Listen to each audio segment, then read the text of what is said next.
मिल सकी या उस मकाम तक नहीं पहुंच सके जो जो शायद उनका हक था, जो वो समझते थे। मगर हम उन्हें नाकाम नहीं कहेंगे। मैं कम से कम ऐसे शख्स को ये नहीं कहूँगा कि वो ज़िंदगी में नाकाम है या उसकी ज़िंदगी नाकाम है। हाँ, ये कहूँगा कि वो अपने मकसद को हासिल नहीं कर सका, मगर ज़िंदगी में नाकाम नहीं हुआ। मैंने अपनी लाइफ में ऐसे ऐसे लोग देखे हैं, फॉर एग्ज़ाम्पल कई ऐसे ममालिक हैं गरीब, मनीला बहुत बड़ा शहर है फ़िलीपीन का, दुनिया की सबसे बड़ी झोपड़पट्टी वहाँ पर है, और जो लोग सड़कों पर रहते हैं उनकी तादाद का आप अंदाज़ा नहीं कर सकते। इंडियन फिल्मों में तो आप देखते होंगे झोपड़पट्टी, मनीला में दुनिया की सबसे बड़ी है, वो दूसरी नंबर पे मुंबई में। ऐसे लोगों को देखा है रात को सोए हुए, ना सर पे छत है, सिर्फ आसमान उनकी छत है, एक कपड़ा जो भी जिस्म पे लिबास है, तकिया तो है नहीं उनके पास, तो किसी ने हाथ रखा हुआ है, किसी ने ईंट रखी हुई है।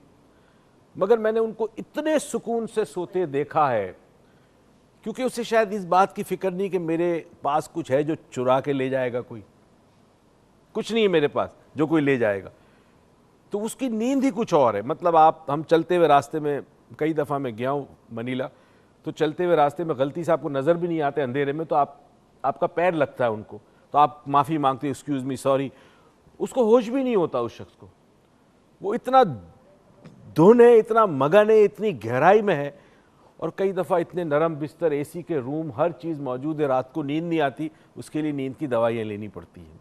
ठीक है, अब ये हमें आज, कल और परसों 3 दिन में हम पहुँचेंगे किसी तरफ। जी, आप कुछ कहना चाहिए? ये अभी आपने पहले भी ये बात कही थी और अभी भी आपने ये बात कही कि मैं उसे नाकाम नहीं कहूँगा, बट ये कहूँगा कि उसे अपना मकसद नहीं मिला।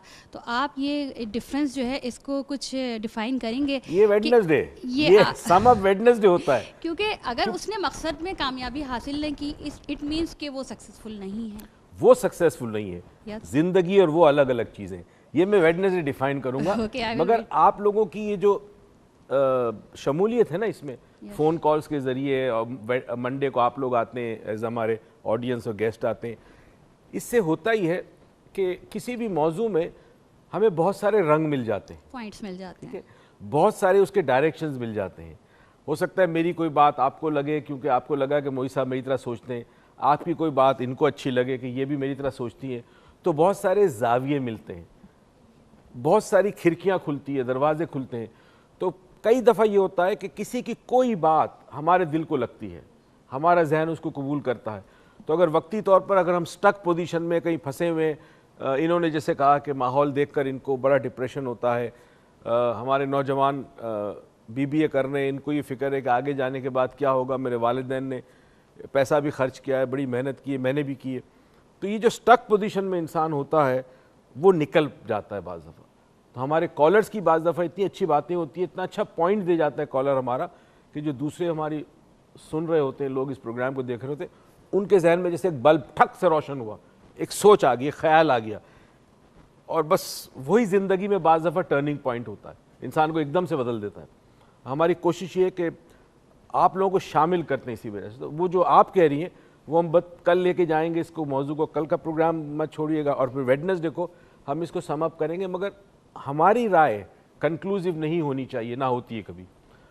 हमने ज़िंदगी को देखा, जो इल्म हमारे पास है, माइंड साइंसेस, उस इल्म के हवाले से हम अपनी राय देंगे, अपना एक नुक्ता नज़र पेश करेंगे, एक जाविया हम पेश करेंगे। और आप अपना जाविया पेश करते हैं तो ज़रूरी नहीं कि जो हम वो कह रहे हो वो आप मान ही ले, ना माने कोई बात नहीं, मगर एक जाविया है। हम आपसे कहते हैं जी इसको भी ट्राई करके देखो, इस सोच को भी अपने अंदर आने दो, इस तरह भी एफर्ट करके देखो। एक कॉलर है जी, अस्सलाम वालेकुम। डॉक्टर साहब वालेकुम सलाम, कौन कहाँ से? मैं कर्नल नवाज बोल रहा हूँ एबटाबाद से। कैसे हैं आप? कर्नल साहब ठीक ठाक, आप ठीक ठाक हैं? अल्हम्दुलिल्लाह बिल्कुल ठीक ठाक। मैं सिर्फ ये, आपकी बातें माशाल्लाह बड़ी प्यारी और बड़े अच्छे तरीके से डिस्कशन जारी है, बहुत शुक्रिया। लेकिन मैं हमेशा मतलब कि जो अपने एक्सपीरियंस और बाकी जो बच्चों को हम देखते हैं, सुनते हैं, पढ़ाते हैं और जो बात करते हैं वो यही है कि सक्सेसफुल लाइफ ये है मेरे नज़दीक, एक तो ये कि इंसान स्ट्रगल करे, अपना बिल्कुल ये मत ध्यान में रखे यार उसने किधर जाना है, ठीक है, वो अपनी एफर्ट करे और बाकी सारी चीज अल्लाह की जात के ऊपर छोड़ दे। अगर वो अल्लाह की रस्सी को मजबूती से थाम ले और अपनी एफर्ट करेगा क्योंकि ये रिलेटिव टर्म है कामयाब लाइफ। सही है। जिस तरह आपने बात की कि जी मनीला में मैंने देखा कि जी बंदे फुटपाथ पे सोए होते हैं एंड ही इज कंटेंटेड। सही बात। ऑन द कंट्री हो सकता है जो अच्छे मैट्रेस पे सोया हो और वो बिल्कुल कंटेंटेड ना हो। तो मेरे ख्याल में अगर वो अल्लाह के मदद हासिल करता है, सब्र से काम लेता है और अपनी मेहनत करता रहता है, तो I think he will lead A successful life. बहुत शुक्रिया जी, वेरी वैलिड पॉइंट।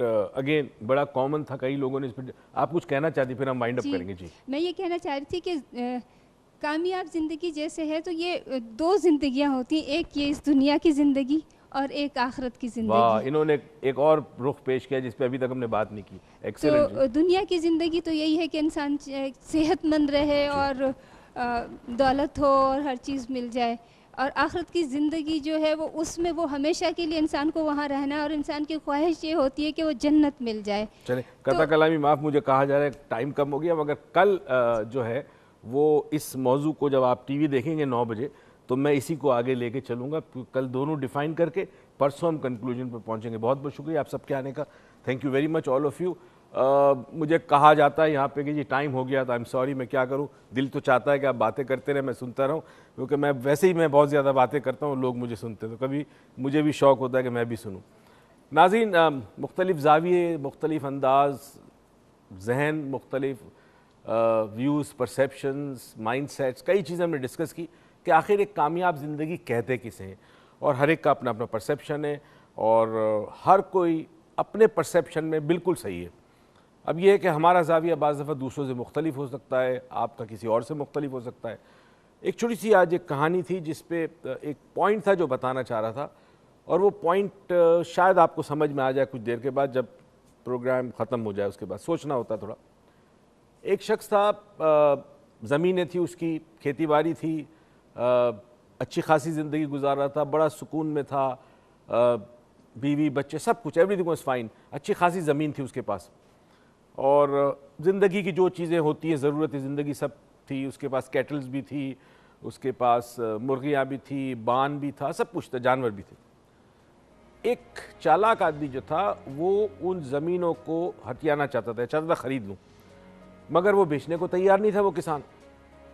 उस बंदे ने एक चाल चली, और चाल ये चली कि उसने इस शख्स के पास एक और शख्स को भेजा जो उसका जानने वाला था, और उससे कहा कि भाई तू जा और उससे बातचीत कर, उसकी तारीफ़ कर वगैरह वगैरह, और उसके अंदर एक जहन में सोच डाल दे। खैर जी, ये चालाक शख्स ने एक और बंदे को भेजा जो वो भी बहुत चालाक था। उसने जाके किसान के पास गया, कहना है मैं यहाँ से गुजर रहा था तो मैंने आपकी ज़मीनें देखी, फसल बड़ी खूबसूरत है, बहुत अच्छी है, बहुत फसल है। मैंने कहा मैं आपसे मिलूँ, पूछूँ कि आखिर कौन इतना आदमी है जिसके इतनी मेहनत करता है वगैरह वगैरह। खैर जी, कुछ गपशप हुई, उसने कहा जी चाय शाय पियो, चाय शाय पीने बैठ गए। अभी इधर इस बंदे ने ये कहा कि पता है हीरा, आपको बारे में पता है हीरा क्या होता है? उसने कहा नहीं, मैंने सुना नहीं। उसने कहा हीरा एक बहुत ही कीमती पत्थर होता है, और अगर आपके पास मुर्गी की जो अंडा होता है, अगर मुर्गी के अंडे के बराबर अगर हीरा आपको मिल जाए तो आप समझ लें कि इस पूरे इलाके की ज़मीन आप खरीद सकते हैं। उसने कहा अच्छा, पत्थर की इतनी कीमत? उसने कहा हीरा दुनिया में बड़ी कीमती चीज़ होती है। और अच्छा, अगर आपके पास इतना हो कि आप अंगूठी में पहन सके उसे, तो आपकी ज़मीन जो है वो 4 गुना ज़्यादा हो जाएगी, यानी कम होगी। अच्छा, फिर और अगर तो काफ़ी बड़ा हो, जैसे एक बर्फ़ होता है, इतना बड़ा हीरा अगर आपको मिल जाए जितना एक बर्फ़ की लादी होती है, तो आप पूरे शहर को ख़रीद सकते हैं। मगर मिलता बड़ा मुश्किल है। अफ्रीका के अंदर मिलता है और लोगों को तलाश करना पड़ता है जाने के लिए।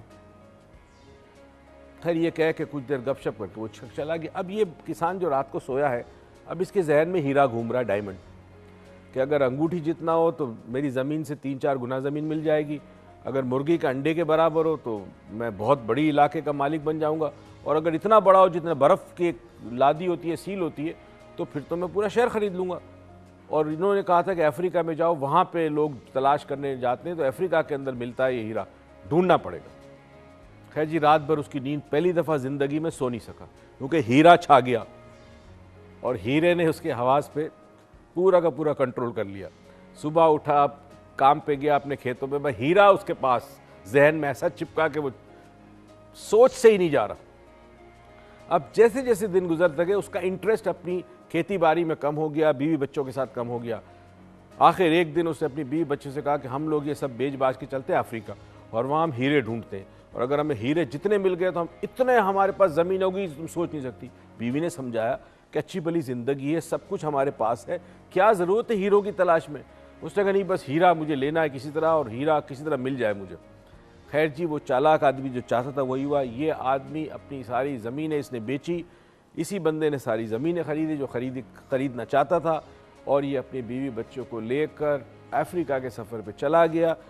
आखिर में सिर्फ स्टोरी ये है कि जी वो सब कुछ उसके पास था सब गंवा दिया, और बिल्कुल ज़िंदगी में नाकाम भी हो गया, बदहाल हो गया, और आखिर इतनी दिल के ऊपर शिद्दत से उसको एक तकलीफ़ हुई कि वो आखिर दुनिया से चल बसा।